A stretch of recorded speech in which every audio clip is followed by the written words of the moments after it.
Hi Group 3, I'm DJ. I chose case 8.3, dealing with the press, a board not on point, for my case study choice. Question 1 says, what are the critical management decisions presented in the case? Who is responsible for making those decisions in this nonprofit? At what points in the process could different decisions have been made? Well, the critical management decisions were whether or not to keep the City Ballet open or close it at the end of May. They have an annual $1 million gap to fill, and fundraising is quite difficult for them. The executive committee and the board, I believe, are the ones who are in charge of this particular nonprofit for final decisions. And Abigail could have opted not to answer any of the questions until getting information before talking to the reporter who'd called her. In addition to that, the board could have called an all members required meeting before voting, which they did not. And they could have been or arranged a group meeting to do kind of a group think and try and problem solve with all of their key stakeholders, which they obviously did not do that either. Question 2. As a board member, what should and shouldn't Abigail have done?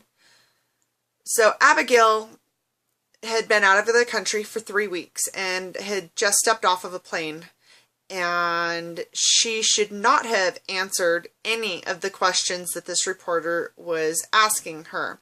What she should have done was continued to encourage the reporter to talk to the president of the board committee, which is Mr. McClelland, and she did not. And she should not have answered any of the other questions that were asked that she did respond to.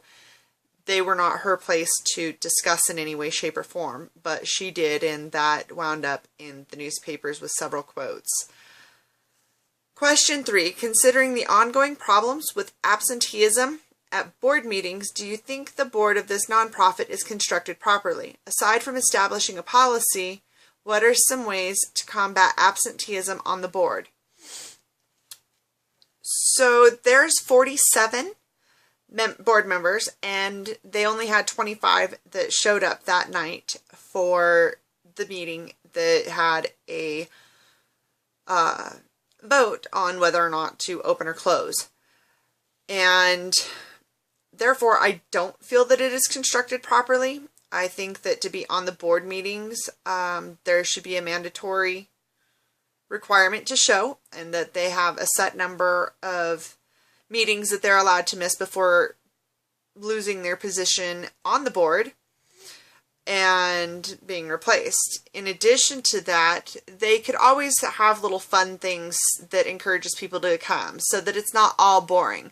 They could have maybe a dinner, or maybe they could have snacks, or I don't know. They could do something, maybe have some small, mild entertainment of some sort that would encourage people to come, or maybe a small raffle that is kind of like a Secret Santa shopper, so that everybody can come and, everybody contributes something out of their own personal pocket or something for a small gift or a gift card, and make it more interesting, make it something so that people want to show up. That is something else that could also be done.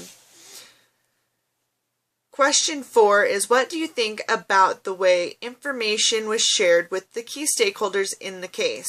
Could information have been managed differently? If so, how?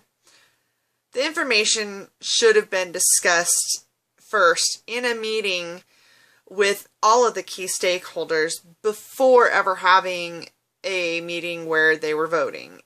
In addition to that, the information should not have been made public in the newspaper before first properly and appropriately notifying all of the key stakeholders. That is definitely not the way anybody should ever find out that their job is going to now be gone.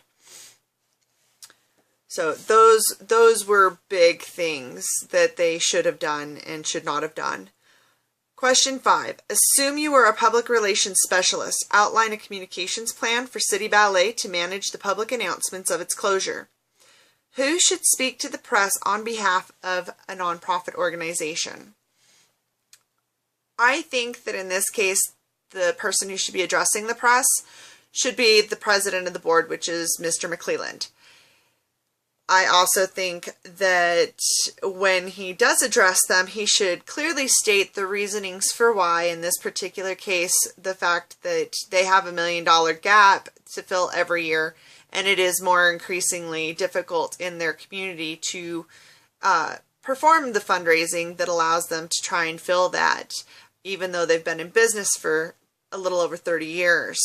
I also feel that they need to discuss what it is that they're going to do between now and the end of May for closing, and how they're going to assist its key stakeholders during that time until the finalization of the doors closing, and whether or not there will be any options available to prevent the closing and change that decision should they have a buyout or someone who is able to lead them in a different direction for filling that gap.